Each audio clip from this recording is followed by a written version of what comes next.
बोलते शंकर भगवान की जय। तो बाबा संगवारी हो आपके बीच में गंधर्व मानस परिवार की प्रस्तुतिकरण हो पर जाओ। गंधर्व परिवार गंधर्व समाज पूरा छत्तीसगढ़ गढ़वा बाजा के नाम से जाने जाते संगवारी हो।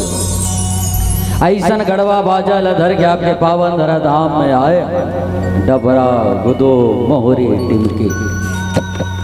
लोगन मन पूछते कि आज तक ले हम केवल और केवल रामायण में मोहरिल भले देखे हैं ते डबरा गुदुम टिमकिल धर के काबर जाता।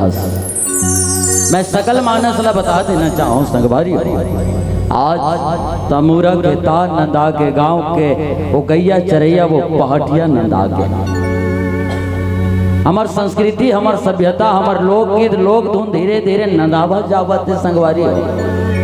तब एक व्यक्ति गाय पर लग जाते कि नंदा चाहे का रे नंदा चाहे का।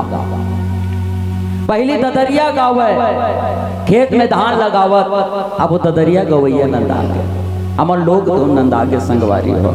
ऐसा नदावा सभ्यता ला संस्कृति ला हमारे गंधर्व मानस परिवार समेटे के प्रयास करत है बटोरे के प्रयास करत है। तो बाबा जुड़थन गंधर्व बाजा के संग में जिन गंधर्व बाजा ला बस्तर में देव बाजा के नाम से संबोधित करते जाने जाते ऐसा देव बाजा ला आपके बीच में हम प्रस्तुतिकरण करे बतला संगवारी होटा पर गुदो मोहरी टिमकी के संग में आओ जुड़ो गंधर्व मानस परिवार के संग में हम यात्रा करबो भगवान की कथा में। बोलते राजा रामचंद्र के जय हो।